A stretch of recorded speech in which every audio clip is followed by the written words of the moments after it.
예, 오늘 본문은 우리들이 너무나 잘 알고 있는 말씀이죠. 세례 요한이 어떻게 태어나게 될 것인가라고 하는 예언을 듣는 그러한 순간입니다.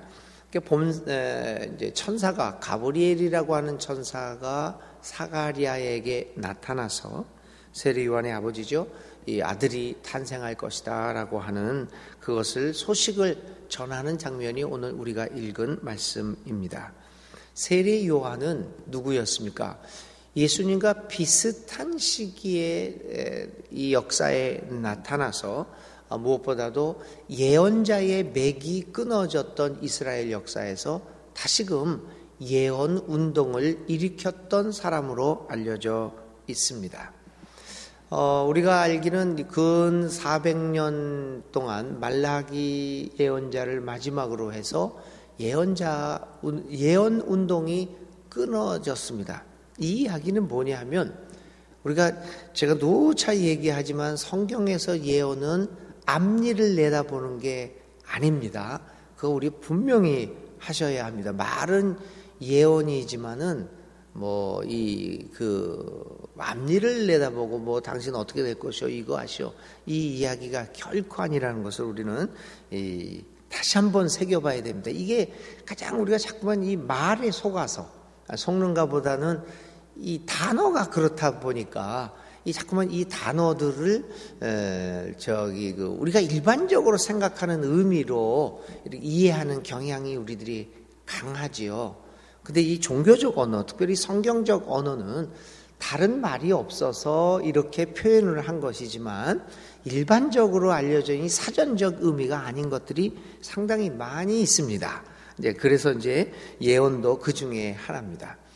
예언 운동이 사라졌다라고 하는 것은 뭐냐면 하나님의 말씀을 이 속에 담지하고 그 하나님의 말씀을 이 부패된 세상을 향하여 담대하게 전하고 이 하나님의 뜻을 밝힐 수 있는 사람들이 끊어졌다는 겁니다.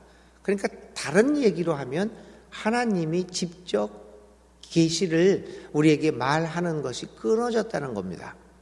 예언이 끊어지니까 뭐만 나오냐면 제사장들만 남아 있었습니다.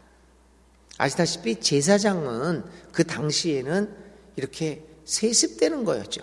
어떤 제도에 의해서 하나님의 직접 부르심을 받아서 발생하는 그 사람들이 아니라 우리 아버지가 내가 그 제사장의 집에 태어났으니까 제사장이 됩니다. 그래서 그 제도 속에서 이루어진 것이 제사장들이었죠.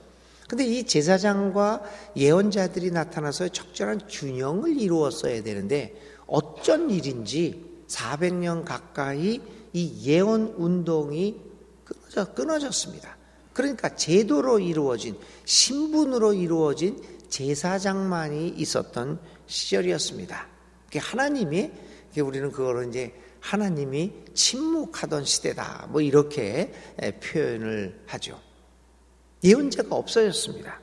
그러니 예언자가 없으니 유대 사회는 계속해서 부패의 길을 걸을 수밖에 없었습니다. 그런데 이 세례 요한은 이렇게 끊어졌던 예언 운동을 일으키는 사람으로 나타나게 되었던 것입니다. 그는 예수님으로부터 여자가 낳은 사람 중에서 가장 위대한 사람이다라고 하는 칭호를 얻을 정도로 당시의 사회에서 굉장한 반향을 일으켰던 인물이었습니다. 사실은 예수님이 등장할 때 세례 요한에 비해서는 이름이 없었던 분이죠. 그래서 예수님은 세례 요한에게 세례를 받음으로써 세례 요한의 사역을 인정해주는 그러한 일들도 하기 시작했습니다. 예수님이 본격적으로 일을 시작한 것은 그 세례 요한이 잡혀서 활동을 더 이상 못하게 되었을 때부터였음을 우리는 기억합니다. 역사는, 성경은 세례 요한을 어떻게 기억하고 있습니까? 광야에서 길을 만드는 사람이라고 기억하고 있습니다. 메시아가 주님이 오셔서 걸어갈 길을 미리 준비한 사람으로 이렇게 알려져 있습니다. 이렇게 주의 길을 인도한 세례 요한은 갑자기 나타나서 이스라엘 유대 나라의 지도층을 향하여 날카로운 비판의 화살을 날렸던 사람입니다. 강력하게 회개를 촉구하였던 인물입니다. 이렇게 지배층을 비판하고 잘못된 것을 지적하는 사람들이 우리가 다 알듯이 칭찬을 받을 리가 없습니다. 내가 날린 비판의 화살이 그 기득권층으로부터 다시 날아와서 이 세례 요한은 갖은 고난을 겪을 수밖에 없었습니다. 결국 세례 요한은 헤롯에 의해서 투옥당하게 됐고 여러 가지 그 사건 속에서 목이 잘리는 그러한 그 처형을 당하기도 했습니다. 이렇게 고난의 삶을 살았던 세례 요한의 삶은 예수님에게 크게 각인되었을 것이 틀림없습니다. 세례 요한은 참 이미지가 강한 사람이었으며 타협할 줄 모르는 굉장한 강력한 인상을 남긴 사람이었습니다. 이렇게 세례 요한은 강력한 그의 예언들을 통하여 예수님이 오시는 그 길을 닦았던 사람으로 우리는 알려져 있습니다. 교우 여러분, 이 두 번째 주간은 평화를 생각하는 이 두 번째 대림절 기간입니다. 평화의 왕으로 오시는 예수님을 기다리는 이 계절입니다. 이 계절에 우리는 세례 요한을 생각합니다. 평화의 예수님이 오시기 위하여 고난을 당하며 이 부정부패를 또 비판하면서 등장하여 평화의 왕이 오시는 길을 준비했던 세례 요한의 모습을 생각하는 날입니다. 평화의 주로 오신 예수님이 제대로 올 수 있도록 미리 나서서 길을 준비했던 이 세례 요한의 모습을 우리는 생각해 보지 않을 수 없습니다. 그는 주님의 길을 준비하기 위하여 가진 고난을 당했습니다. 그렇지만 그 고난 속에서도 그는 기뻐하였고 기꺼이 주의 길을 광야에서 외치는 사람으로 살아갔습니다. 생각해보면 그렇게 많은 일을 했고 그 죽었던 예언 운동을 다시 살렸던 위대한 일을 했음에도 불구하고 그는 그 뒤에 오는 예수님에 의해서 어떻게 보면 역사 속에서 큰 인물로, 예수보다 못한 인물로 이런 인정을 받게 될 수밖에 없었습니다. 그럼에도 불구하고 그는 그렇게 위대한 일을 하면서도 그의 삶은 예수님의 오시는 길을 준비하는 삶으로 만족했던 것을 우리 기억합니다. 사랑하는 교우 여러분, 오늘 우리들은 세례 요한의 삶을 생각하면서 이제 오시는 예수님의 그 평화의 왕으로 오시는 예수님의 길을 어떻게 준비할 것인가 이번 주간에 생각해보고 성찰할 수 있기를 간절히 바랍니다. 무엇보다도 평화의 왕으로 오시는 예수님을 맞이하고 그 길을 준비하기 위하여 우리는 평화의 사람으로 살아가야 할 것입니다. 이번 주간 동안에 평화의 왕을 기다리면서 우리의 삶에, 우리의 이웃과의 관계에서, 또 우리의 내 가정에서, 또 나와 내 자신과의 관계에서 주님의 평화를 이루면서 평화를 하면서 주님의 길을 준비하는 여러분들이 될 수 있기를 간절히 기도드립니다.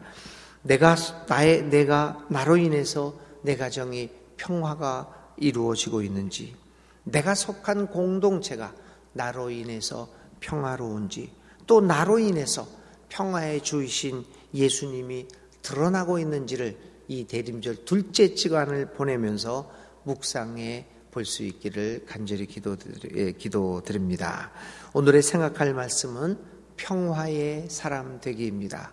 세례 요한처럼 평화의 왕으로 오시는 예수님의 길을 준비하는 평화의 사람 되기, 오늘 하루 종일 이 평화의 사람 되기를 가지고 주의 말씀을 성찰해 보시기 바랍니다. 오늘의 기도드립니다. 평화의 하나님, 우리를 말씀에 굳게 서게 하시니 감사합니다. 광야에서 진정한 회개를 촉구한 세례 요한을 닮아 평화의 왕으로 오시는 주님의 길을 준비하는 우리들이 될 수 있기를 간절히 기도드렸고 원합니다. 어려운 시대에 성령의 충만함과 화해의 사역으로 주의 말씀을, 그 평화의 말씀을 선포하는 우리들이 되게 하여 주시옵소서. 평화가 사라진 이 땅 위에, 특별히 한반도 위에 평화를 가져오고 평화를 위해 일하는 오늘의 삶을 살아가는 저희들이 될 수 있도록 인도하여 주시옵소서. 예수님의 이름으로 기도를 드립니다. 아멘. 오늘의 실천입니다. 가정에서, 교회에서, 그리고 오늘 만나는 사람들에게 과연 나는 평화의 사람인가를 생각해 봅시다. 아니면 불편함을 주는 사람인지를 생각해 보고 평화의 사람으로 살기 위해서 내가 고쳐야 할 것이, 또 내가 해야 할 것이 무엇인지를 생각해 보고 그것을 실천하는 하루가 되시기를 바랍니다. 우리 함께 주님 가르쳐 주신 기도 드립니다. 하늘에 계신 우리 아버지 이름을 거룩하게 하시며 아버지의 나라가 오게 하시며 아버지의 뜻이 하늘에서와 같이 이 땅에서도 이루어지게 하소서.